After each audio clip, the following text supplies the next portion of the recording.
Good evening. Welcome to Mysterious Mysteries of Mystery. My name is Mike Vern. For years I served as a consulting detective for some of the country's oddest cases. In this series, I'll be walking you back through some of these investigations that, as of now, are still mysterious.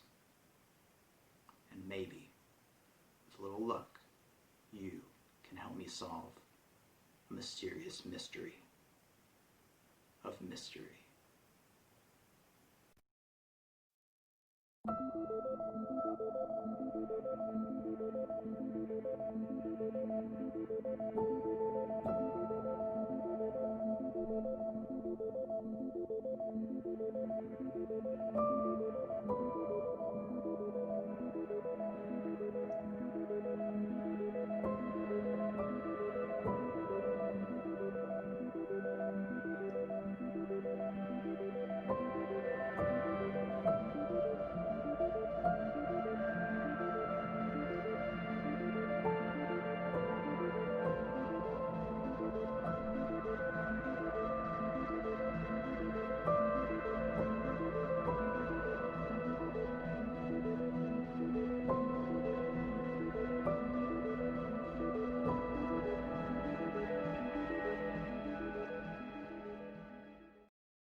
Tonight, we'll be looking into the tragic death of businessman James Oldington III.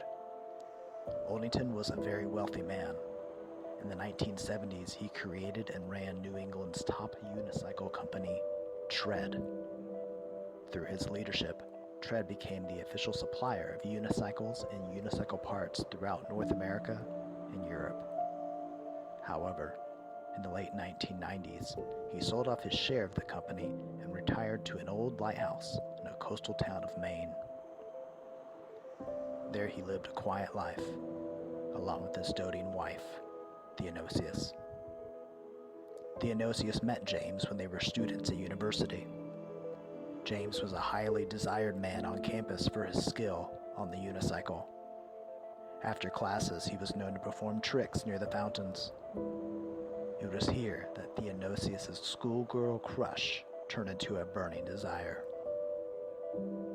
After a 4-month courtship, the two were wed.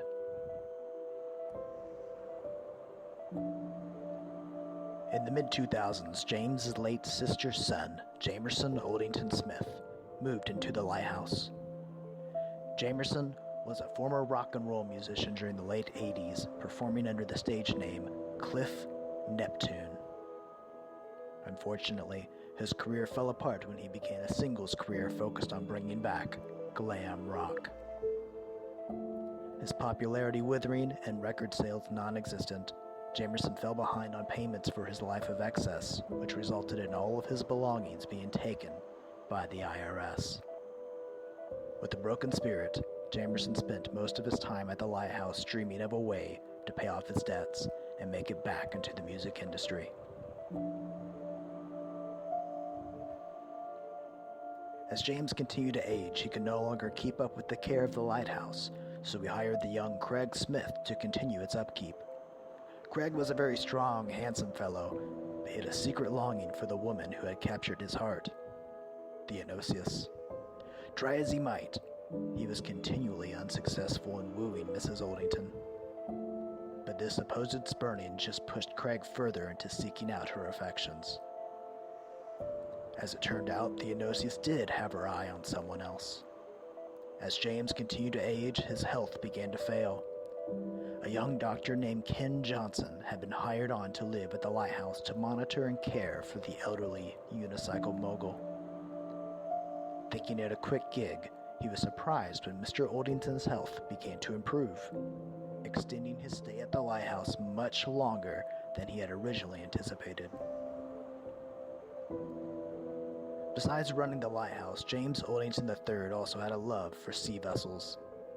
Eventually, he bought his own ship, the Wave Treader. James hired on his childhood friend Robert Laramie to captain the ship and keep up with its maintenance. Unfortunately, Laramie was not much of a captain. In fact, he wasn't a captain at all. Robert did not know the first thing about sailing or ships. He took the job thinking it a quick way to a good retirement. However, Robert's dream job quickly turned into a nightmare as James announced to his friend that he wanted to spend the upcoming winter sailing down the New England coast, with Robert at the helm. On a cold November morning in 2015, James Oldington III was found dead. His body was discovered along the rocks of the coast. Police were notified that morning by a phone call from Theodosius. The officer on dispatch couldn't help but notice the calm in her voice. Hello? Yes. My husband is dead. Investigators on the scene ruled that a fall from a great height was the cause of death. However, the body was 100 feet from the lighthouse. They also took note that the keys to the ship were in Oldington's hand. The residents of the lighthouse were all interviewed. I was called in to assist with the investigation. Something I noticed right away was how happy everyone seemed to be. It appeared that the death of James Oldington III was relief to all who knew him. Despite the intense scrutiny, we were unable to name a suspect. In a lighthouse filled with motive, it seemed that nobody had committed a crime. 5 years have passed since the death of James Oldington III. Theodosius still lives at the lighthouse, along with Craig Smith, who continues with its upkeep.